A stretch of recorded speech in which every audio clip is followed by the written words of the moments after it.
राज्य रे कोविड बढ़ुथिबा बेले आगकू स्कूल खोलिबा प्रसंग उपरे गणशिक्षा मंत्री नित्यानंद गंड प्रतिक्रिया रे कहिसंती सेतेबेले स्थिति देखि निष्पत्ति नियाजिब।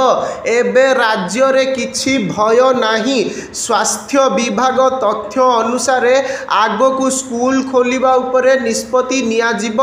निकटरे ओडिशा गणशिक्षा विभागर 2025-26 शिक्षावर्ष कैलेंडर जारी करा जाइथिला।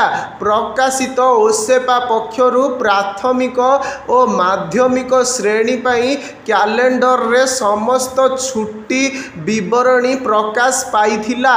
शिक्षा कैलेंडर को कड़ाकड़ी पालन लगी समस्त जिला शिक्षा अधिकारी को निर्देश मध्य दिया जाइथिला। तेबे मे 6 तारीख रु खरा छुट्टी लागू होई जून 17 तारीख पर्यंत खरा छुट्टी पाई समस्त विद्यालय गुड़ी को बंद रखिबाकू निर्देश दिया जाइथिला।